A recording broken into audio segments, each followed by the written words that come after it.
Famille toxique. 5 faits dramatiques. Hey! Bienvenue à toi sur ma chaîne. Je m'appelle Seili, ta coach et experte en autonomie affective pour t'aider à avoir des relations épanouissantes. Mais avant de te transmettre mes pépitas, je vais te demander une petite chose. C'est de mettre un gros pouce bleu, un gros like. Parce que cela me permet de savoir que ce contenu t'est utile. Comme ça, je ferai d'autres vidéos autour de cette thématique. Partage-moi également tes idées de thématiques dans la zone de commentaires. Abonne-toi à la chaîne afin de recevoir toutes mes pépitas directement sur ton téléphone. Active la cloche. Gling gling, gling gling. Parce que si tu ne le fais pas, YouTube ne te préviendra pas de la sortie de mes nouvelles pépitas que tu risques de rater. Et ça serait fortement dommage pour toi. Je te propose également un bilan gratuit, 100% personnalisé, anonyme et confidentiel, dans lequel figure ton cadeau à l'intérieur. Pour le recevoir, il te suffit d'aller dans la zone de description juste en bas et de cliquer. Si tu évolues dans une famille toxique, tu éprouves des difficultés à faire la distinction entre ce qui est bon et ce qui ne l'est pas pour toi. Tout commence par la famille, qui est la base de ton éducation et la manière dont on t'aime et on te traite. Ta famille joue un rôle majeur, prépondérant dans ta perception du monde, dans tes pensées, tes croyances, dans la façon dont tu te vois, l'estime de soi que tu vas avoir, la perception de ton image. Parce que tu vis avec eux, tout simplement. Et ils influent sur toi de manière inconsciente ou de manière consciente. Et forcément, ça aura des répercussions. Et bien souvent, dans les familles toxiques, cela a des répercussions malsaines et négatives. Ton environnement familial a un impact conséquent sur l'adulte, sur la femme que tu deviens. Et également sur ta trajectoire sociale, sentimentale. En l'occurrence, tes amis, tes relations amoureuses. Et parfois aussi au niveau professionnel. Lorsque tu évolues dans une famille toxique, tu n'es ni respecté, ni validé, ni reconnu à ta juste valeur, tu n'es pas en sécurité, tu te sens mal là-bas. Et tu es considéré comme le mouton noir de la famille. Et les membres de ta famille vont vouloir avoir cette sorte d'hégémonie sur toi. Tu seras le bouc émissaire de la famille. Tu subis des violences psychologiques, des critiques acerbes, dénigrement, rabaissement, violence physique, des coups, des claques, on te balance des objets contendants. Ah oui, non mais c'est vraiment incroyable. Hein. Et toi, tu comprends pas pourquoi, ce qui t'arrive, tu subis. Parce que quand on parle, on te dit oui, mais tu sais, c'est comme ça. Parfois, tes frères ou ta mère ou ton père peuvent être énervés, donc t'inquiète pas, ça ira. Et sauf que toi, en fait, c'est tous les jours. C'est tous les jours. Tous les jours, on t'insulte. Tous les jours, en fait, tu te fais frapper. Tous les jours, en fait, tu subis des critiques acerbes, des critiques qui te font mal. Chez toi, il n'y a jamais rien de bien. Tout est négatif. Hein. Mais je parle de leur perception qu'ils ont de toi. Hein. Donc pour ta famille, tout est négatif chez toi, tu ne sers à rien, tu n'as aucune qualité, tu n'as que des défauts. Et toi, tu grandis comme ça. Donc imagine les dommages en tant que femme. Imagine. Quelqu'un se lève du mauvais pied chez toi, tu as le droit en fait à une hypercute. Comme ça, tu ne sais pas pourquoi. Et toi, tu n'en parles pas autour de toi. C'est une violence en fait qui est répétitive, c'est une violence qui est récurrente, mais tu as peur d'en parler parce que c'est ta famille. Donc tu dis si j'en parle, il va leur arriver quelque chose, ils vont aller en prison et je veux pas que ça leur arrive. Mais ce que tu vis, c'est beaucoup plus difficile et ça ne doit pas arriver. Mais tu as peur d'en parler. Et le problème de tout ça, c'est que vu que tu as grandi dans la violence, tu vas penser que l'amour, c'est la violence. Tu auras une représentation de l'amour déformée.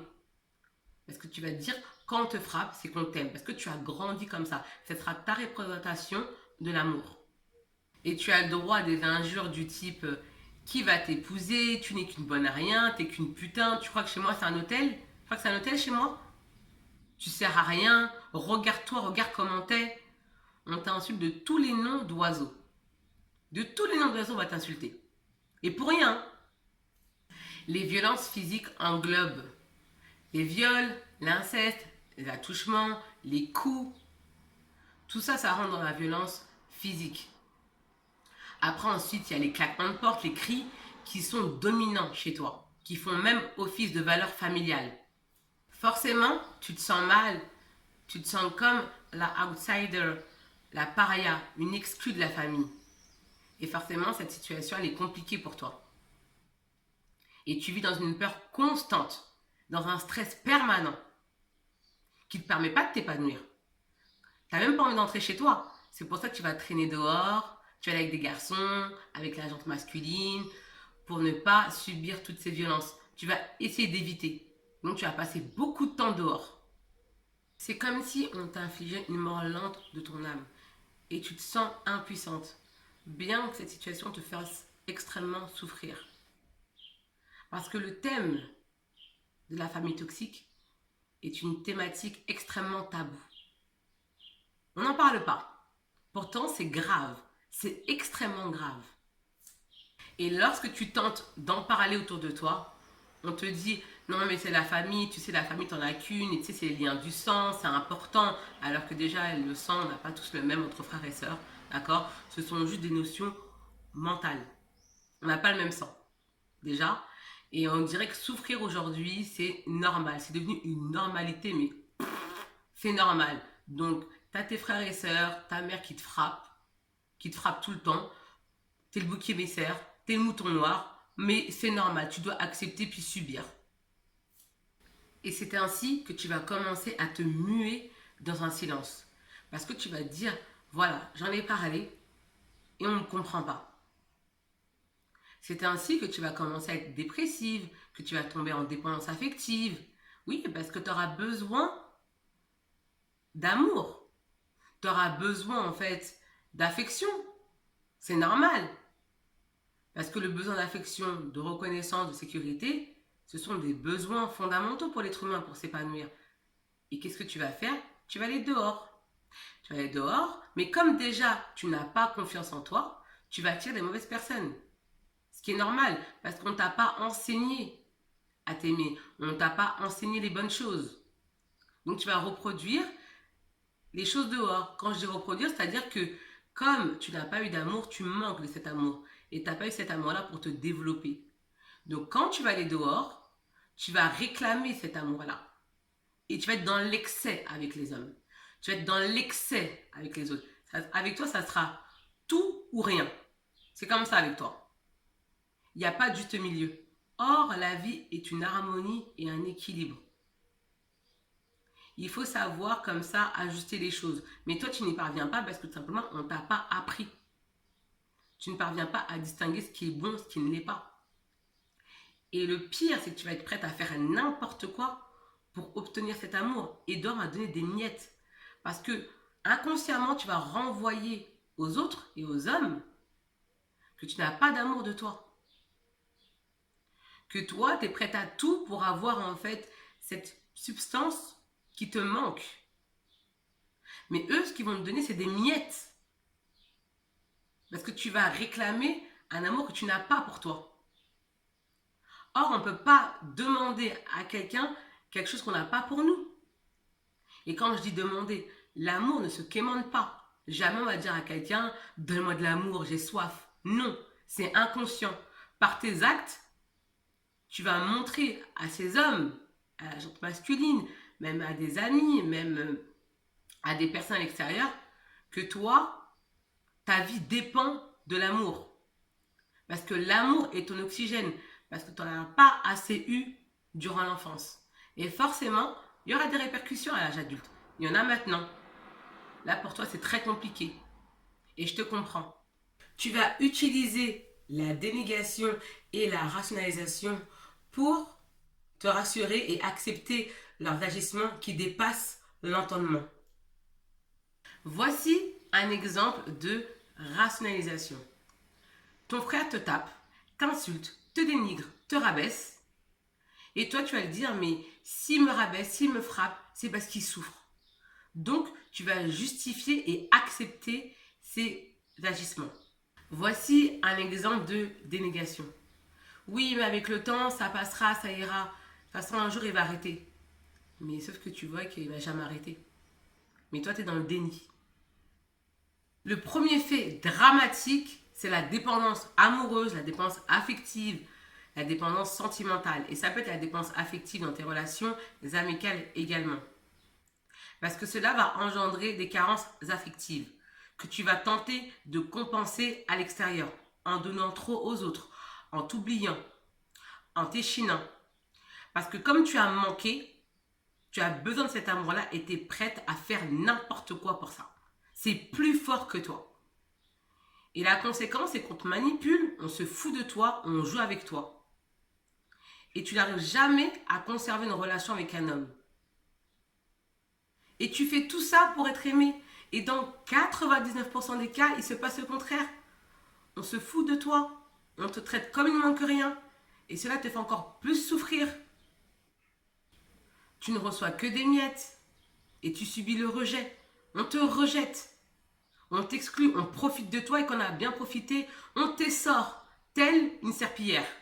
On prend tout le jus, c'est-à-dire toute l'énergie et hop, on te jette. C'est ce qui se passe. Tu ne reçois pas la reconnaissance escomptée et ce, malgré tes efforts. Et je vais t'expliquer pourquoi. Parce que tu montres aux autres que tu ignores ta valeur. Tu leur montres que tu t'ignores. Et tu leur enseignes la façon dont ils doivent te traiter. Et étant donné que tu t'ignores, tu ne connais pas ta valeur, ces gens-là te traitent sans valeur. Et je sais que cette situation te fait souffrir, ça te fait du mal, parce que tu te dis, mais je suis hyper gentille, je suis présente, je suis disponible, je donne, et j'ai rien.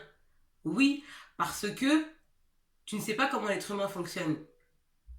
Tu ne connais pas le côté pervers de l'être humain.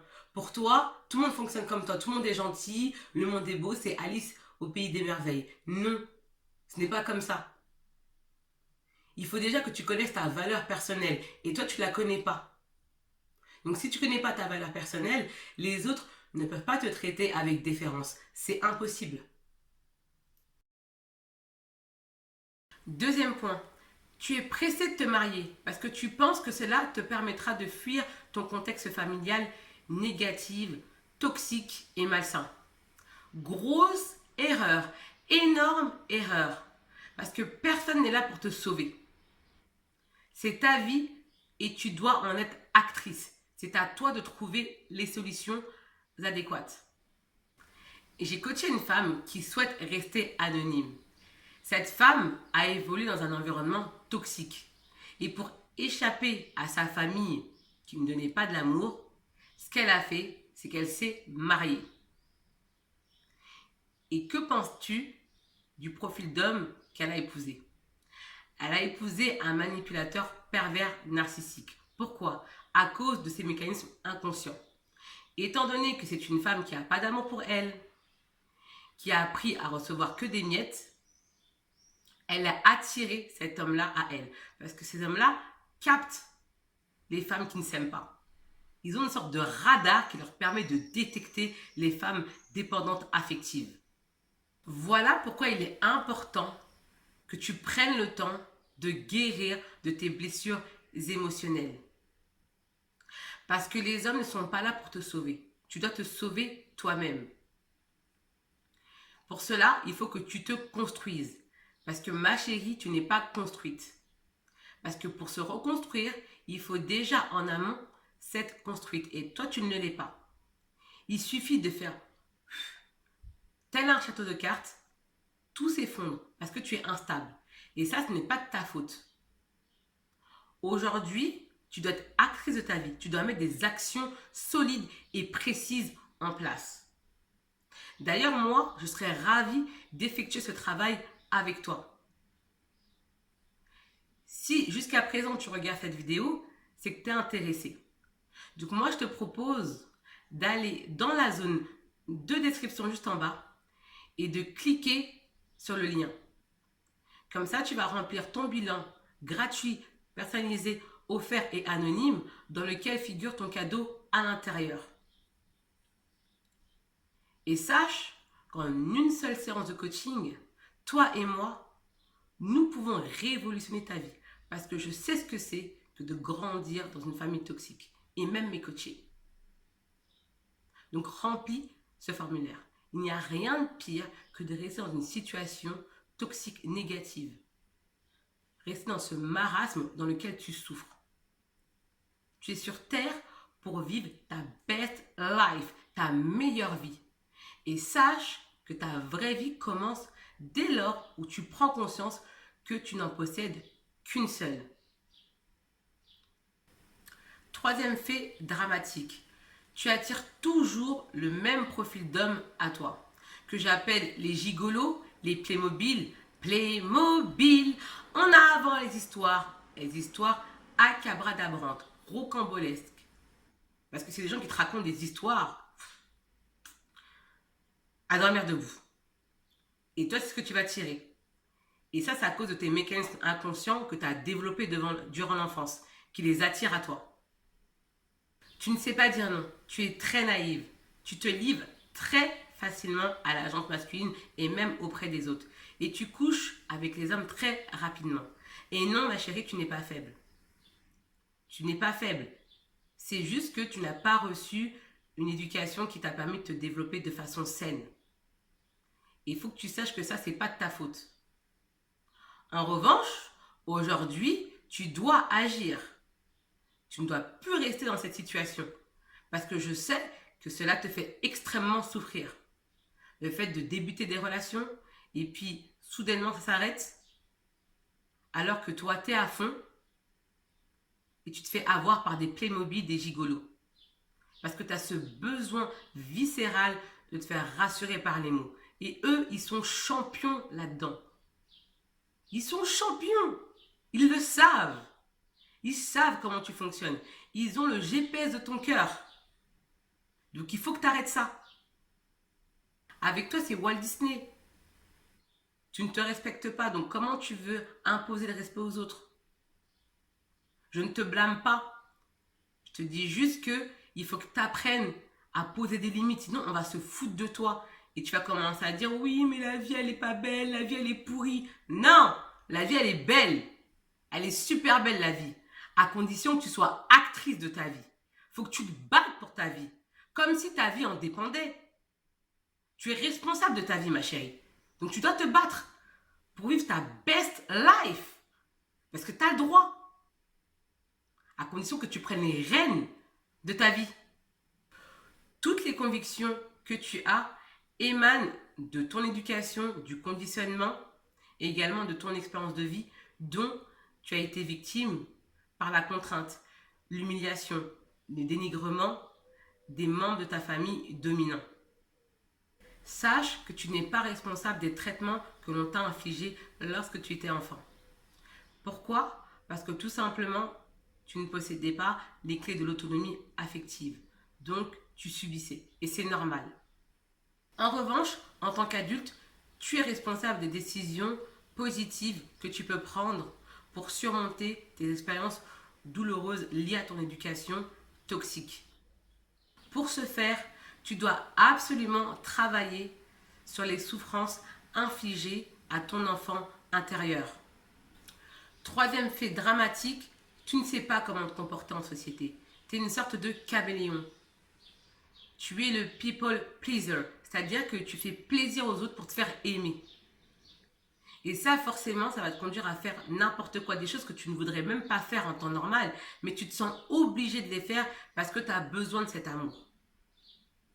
Donc, il est important que tu puisses travailler sur ta confiance en soi et ton estime de soi. Parce que forcément, avec ce que tu as subi, tu as une mauvaise perception de ton image. Tu te mésestimes, tu te dévalorises. Parce que c'est comme ça que tu as été éduqué. Donc, tu ne connais pas tes qualités. Tu ne sais pas qui tu es. Tu souffres d'un trouble de la personnalité. Il va falloir y remédier, absolument. Cinquième fait dramatique. Tu quémandes l'amour parce que tu n'as pas reçu cet amour inconditionnel dont tu avais besoin, enfant, pour te développer sainement. Aujourd'hui, en tant que femme adulte, tu as cette capacité à te donner cet amour inconditionnel, grâce à l'autonomie affective. Et oui, cela va te demander de t'instruire, de quitter les automatismes que tu as reçus par l'éducation inconsciente. Ce n'est pas parce qu'il s'agit de ta famille qu'il ne faut pas que tu prennes de la distance émotionnelle. Parce que c'est fondamental pour ton bien-être mental. Préserver ta santé mentale, c'est quelque chose qui doit être primordial et fondamental pour toi. Et parfois, il faut que tu saches être radical pour ton bonheur et pour ton bien-être mental. Famille ou non, dès lors où la relation est toxique, il faut y mettre un terme. Parce que les conséquences sont terribles. D'ailleurs, j'ai fait une vidéo sur la dépendance affective en famille. Je vais te mettre le lien pour que tu puisses regarder cette vidéo. Parce que tu vas en apprendre des choses. D'ailleurs, je vais te mettre le lien de la vidéo dépendance affective familiale, 5 signes infaillibles. Donc le lien sera soit ici ou soit là. Tu cliques et tu verras, ça sera un petit i. Ok? Laisse-moi savoir dans la zone de commentaires ce que tu as pensé de la vidéo. Parce que ton commentaire est important. Parce qu'il me permet d'améliorer mes prochains contenus. Partage-moi également tes idées de thématiques. Comme ça, je ferai des vidéos. Mets-moi un gros pouce bleu, un gros like. Cela me permet de savoir que ce contenu t'est utile. Comme ça, je ferai d'autres vidéos autour de cette thématique. Si tu es nouvelle, bienvenue à toi à la chaîne. J'espère que tu t'y plais et que tu te sens bien et que tu apprends beaucoup de choses. Abonne-toi à la chaîne afin de recevoir toutes mes pépitas directement sur ton téléphone. Active la cloche. Gling gling, gling gling. Parce que si tu ne le fais pas, YouTube ne te préviendra pas de la sortie de mes prochaines pépitas que tu risques de rater. Et ça serait fortement dommage pour toi. J'en suis sûre que tu connais une copine à qui cette vidéo ferait du bien. Donc, envoie-lui la vidéo. Quant à moi, je te dis à bientôt pour de prochaines pépitas et je te dis ciao! Bye bye!